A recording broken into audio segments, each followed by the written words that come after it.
Welcome back to Pack Report, where we cover all things Packers. In today's video, we're going to be going over the Commanders vs. Packers preview on Thursday Night Football. We're going to touch a little bit of the injury report, a little bit review of these teams' past games this week, and then we're just going to dive into the preview. So without further ado, let's get right into it. Now, heading right in, this is going to be recorded on Tuesday, so this isn't the full practice report. Tomorrow we will see. As you can see on the screen, there's a lot of injuries, but the only people I do believe to keep an eye on are going to be Aaron Banks, Zach Tom, and then Nate Hobbs to see if he actually plays this week. He didn't play last week, which I kind of expected. Maybe they're saving him for the quick turnaround, so I do think he has a chance to go, but I do believe Banks and Tom will probably be out this game.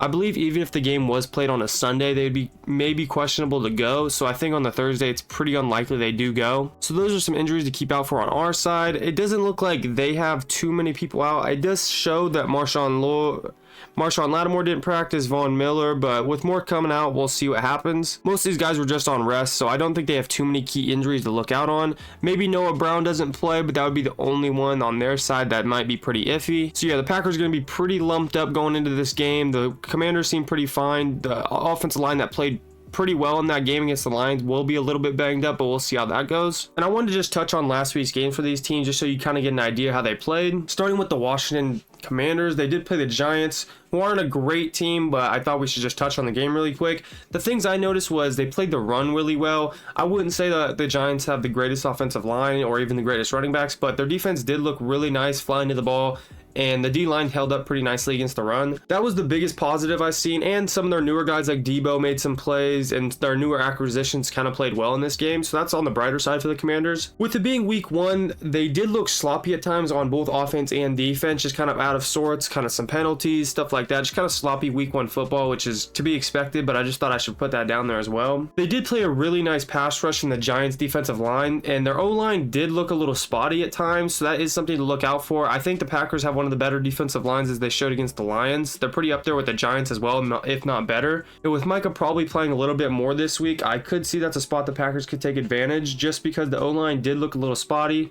They did go ahead and trade for Lammie Tunsil, who did play pretty well in that game. But overall, I would keep an eye on the offense line for Washington. I didn't get around to dropping a video on the Packers-Lions just because a bunch of stuff going on, work and stuff like that, and the game's on Thursday, so I couldn't have time to get a post-game out reaction. But the Packers played really well, as you guys know, but we'll touch on that game just a little bit right here. Packers versus Lions. The Packers defense looked amazing. I don't know if you want to chalk that up to them missing coordinators, but the Lions roster is still stacked, and they did have 3 new interior offensive linemen that looked pretty iffy against us, so it's more, I don't know if you can say it's the Packers looking really good, which I kind of do, but a lot of people might be thinking that it's just the coordinators, so it's either the Lions look bad or the Packers look good. I don't know, I'll leave that up to you guys, but the defense was flying around, the pass rush was getting there. I thought we were a little spotty in coverage at times. I know Bullard and Nixon didn't have their greatest games, so that's something to look out for, but I believe our pass rush should get home in this game, so actually I'm not too worried about that. I do believe what we saw is more Packers than it is Lions, but we'll see. Another thing that happened in that game was the protection. The protection in that game from the offensive line was insane, so that's why these key injuries of Banks and Tom are going to be important in this game to look out for, but the protection in that game was really good. I think Love got knocked to the ground once, and that might have been on the interception that got called back where he got hit by Hutchinson, but I think he might have had 1 QB hit in this game, and he didn't get sacked once. Honestly, it kind of looked like I didn't even know Hutchinson was out there most of the time. They were doing a really good job of chipping him. Like, he's still a really good pass rusher, but the Packers did really nice in pass coverage, and Love had all day to throw. A little bit of a downside in that game, if you had to pick something, is I think the offense was pretty stagnant in the second half. I don't know if we were just playing pretty conservative. We were kind of just trying to milk the clock, trying to get the run going.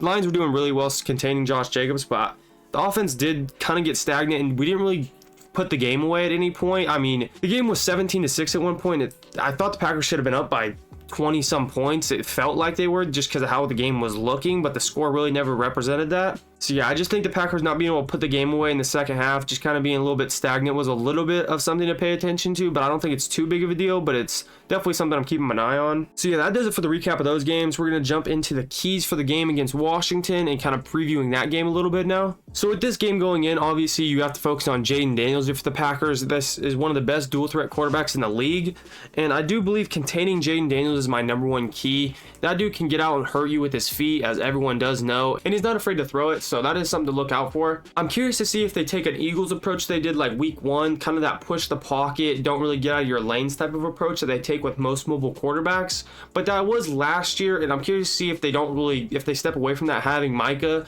and Rashawn and Edgerrin Cooper, guys that can go ahead and go chase down Jayden Daniels. So even if they do go away from kind of that push the pocket, don't get out of your lanes, keep him in the pocket type of pass rush, I do think keeping Jayden Daniels contained is going to be the biggest key to this game. Don't get me wrong, he still is a really good thrower of the football, and he can hurt you that way as well, but I think if you had to pick the poison out of the two, you're definitely going to want to keep him in that pocket and make him a pocket passer. The next key to the game I have is the running game. We were pretty locked down in the first half against Detroit, which was kind of concerning a little bit, but you could tell they were making emphasis on stopping the run, as I do believe Washington will as well. And with the injuries on the low line, I wonder what kind of push we're going to be getting up front. But I think if we can get Josh Jacobs going and get a little bit more into that 12 personnel play action type of game, we could have a lot of success in this game.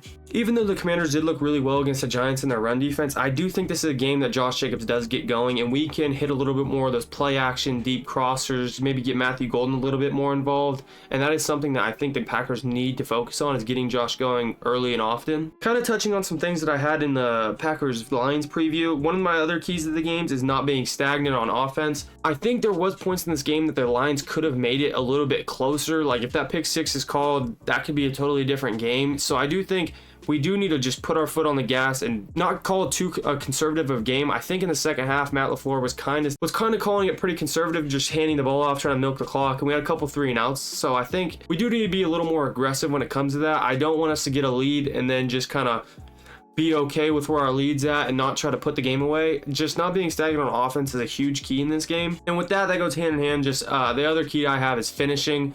Just finishing on offense and defense. I think the defense played a complete game. They were flying around until the end. Mainly just the offense kind of goes hand in hand with being stagnant. We just need to finish the game.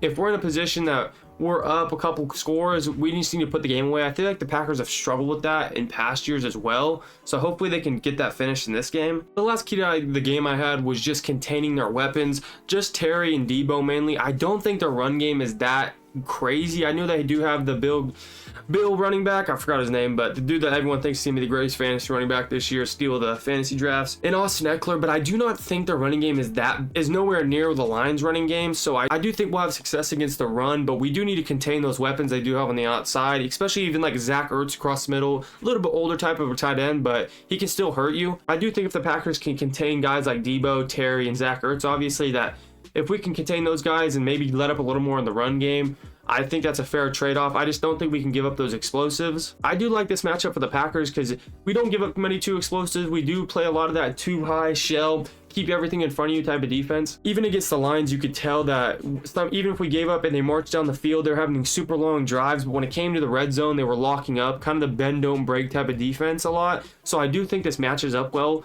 against the Commanders, just kind of making them earn every yard, and once it gets in the red zone, making stuff tough on them. So hopefully we can limit the explosive plays. Obviously that's a key in every game. That's going to do it for the keys of the game. I do have a prediction for you guys like I do every week. I'll drop a prediction on the game. So I do have the Packers winning 31-21. I have us winning by 10 points. A pretty convincing win. I don't think that's too big of an overreaction to week 1. The Commanders are a really good football team, but they did look sloppy at points, and I do think they have some stuff to work out early in the season. That's not saying we won't see these guys later down the road, maybe in the playoffs. This is still a really good roster, but I just think the Packers are really firing all cylinders.